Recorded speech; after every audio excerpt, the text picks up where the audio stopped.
ప్రశ్నలు ఏమైనా ఉన్నాయా? జై శ్రీరామ్ స్వామి. ఇది చిన్నయ్య గారి ప్రశ్న స్వామి. జై శ్రీరామ్ స్వామి, మన్నించండి స్వామి. 5, 6 స్థానాధిపతులు మరియు 1, 6 స్థానాధిపతులు ఒక్కరే అయితే ఎలా అర్థం చేసుకోవాలి? తెలుసుకోవాలనే కోరికతో ప్రార్థిస్తున్నాను స్వామి. జై శ్రీరామ్ స్వామి. ఈ ప్రశ్న ఇప్పుడు మీరు వింటున్న దానికంటే కూడా లోపలికి వెళ్ళిన తర్వాత వచ్చే ప్రశ్న ఇది. లగ్నం నుంచి మొదలుకొని ఎప్పుడైనా సరే లెక్క పెట్టడం అనేది లగ్నం నుంచి మొదలు పెట్టాలి. లగ్నం 1. ఈ జ్యోతిష్ శాస్త్రంలో ఎప్పుడైనా లెక్క పెట్టేటప్పుడు ఏ రిఫరెన్స్ పాయింట్ నుంచి నువ్వు లెక్క పెడతావు దాన్ని 1వ స్థానంగా లెక్క పెట్టుకోవాలి. అంతేగాని ఇది నేను ఇక్కడ ఉన్నాను కదా అని చెప్పి ప్రక్కది 1 అని చెప్పి లెక్క పెట్టకూడదు. ఇది మీ అందరి కోసం చెప్తున్నమాట.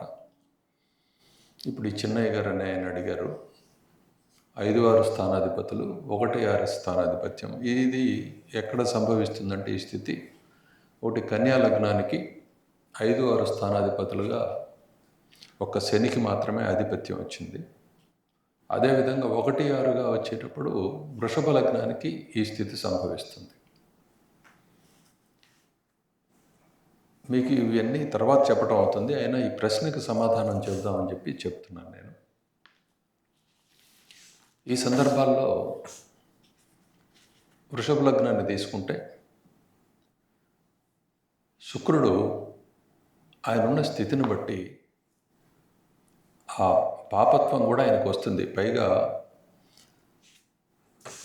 సౌమ్య గ్రహాలకి పాపత్వం వచ్చినప్పుడు అది ప్రబలం అవుతుంది. కాబట్టి 1, 6 స్థానాల్లో ఆధిపత్యం, 1వ స్థానాధిపత్యం చాలా శుభమైనది అయినా 6వ స్థానాధిపత్యాన్ని కూడా అక్కడ తీసుకోవాల్సి ఉంటుంది. మరి నిర్ణయం చేయటం ఎట్లా? ఇది ఇతను శుభాన్ని ఇస్తాడా అశుభాన్ని ఇస్తాడా అని నిర్ణయం చేయటం ఎట్లా? అది మిశ్రమంగా ఉంటుంది.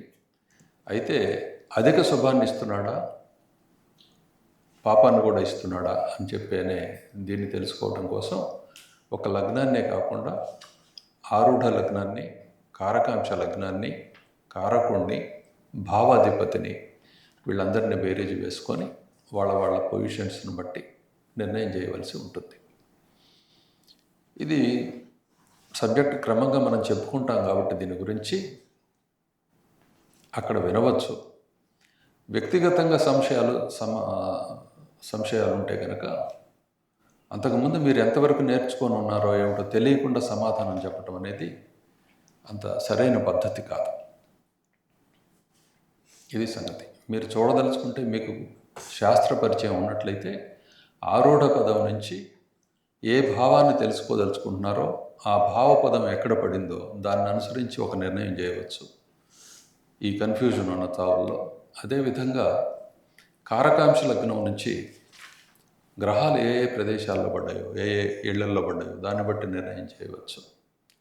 అదేవిధంగా భావాధిపతి నుంచి కారకుడు ఎక్కడ ఉన్నాడు అన్న దాన్ని అనుసరించి నిర్ణయం చేయవచ్చు.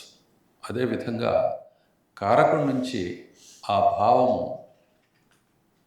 ఏదైందో అక్కడ నుంచి నిర్ణయం చేయవచ్చు. ఉదాహరణకి శుక్రుడు అనే దీన్ని తీసుకుంటే ఆయన సప్తమ భావకారకుడు. ఆ విషయం మనం తెలుసుకోవాలన్నప్పుడు సప్తమాధిపతి నుంచి లేకపోతే శుక్రుడి నుంచి సప్తమం నుంచి ఆ భావాన్ని మనం చక్కగా పరిశీలన చేయవచ్చు. ఇది 100కు 100 పాళ్ళు రుజువు అవుతుంది. అంటే శుక్రుడి నుంచి సప్తమాన్ని భార్య లగ్నం కింద తీసుకోవాలి, అయితే వైవాహిక జీవిత లగ్నం కింద తీసుకోవాలి. దాన్ని అనుసరించి వాళ్ళ జీవితంలో వైవాహిక సౌఖ్యం ఎంత ఉంటుంది, భార్యతోటి కానీ భర్తతోటి కానీ ఎంత చక్కగా వీళ్ళు ఉండగలుగుతారు అనే విషయం నిర్ణయం అవుతుంది. ఈ విషయం బాగా గుర్తుపెట్టుకోండి. అదే ఉదాహరణకి సంతానం గురించి తెలియాలంటే గురువు నుంచి పంచమ స్థానం, ఆ పంచమ స్థానాన్ని సంతాన స్థానం కింద తీసుకొని ఆ స్థానాధిపతి అక్కడి నుంచి ఎక్కడ ఉన్నాడన్న దాన్ని కనుక చూసుకున్నట్లయితే చాలా స్పష్టంగా మీకు కనిపిస్తుంది. ఇదంతా కొంచెం ముందుకు వెళ్ళిన తర్వాత చెప్పుకునే మాటలు, ఎందుకంటే ఇప్పటికి అవసరం లేదని నేను అనుకుంటున్నాను. ఈ విషయం అంతా కూడా కొత్తగా మనం కనిపెట్టింది ఏం లేదు, పరాశర భగవానుడు చెప్పిందే మనం చెప్పుకుంటున్నాం. మీ గురించి మీరు స్పష్టమైన ఇంట్రడక్షన్ ఇచ్చుకున్నట్లయితే చెప్పడానికి ఎక్కువగా వీలు పడుతుంది. దాని పరిచయం లేకుండా ఊరికే కేవలం మీ చార్ట్ వరకే మీరు చూసుకుంటున్నట్లయితే మీకు శాస్త్రం అవగాహన రావటం కష్టం.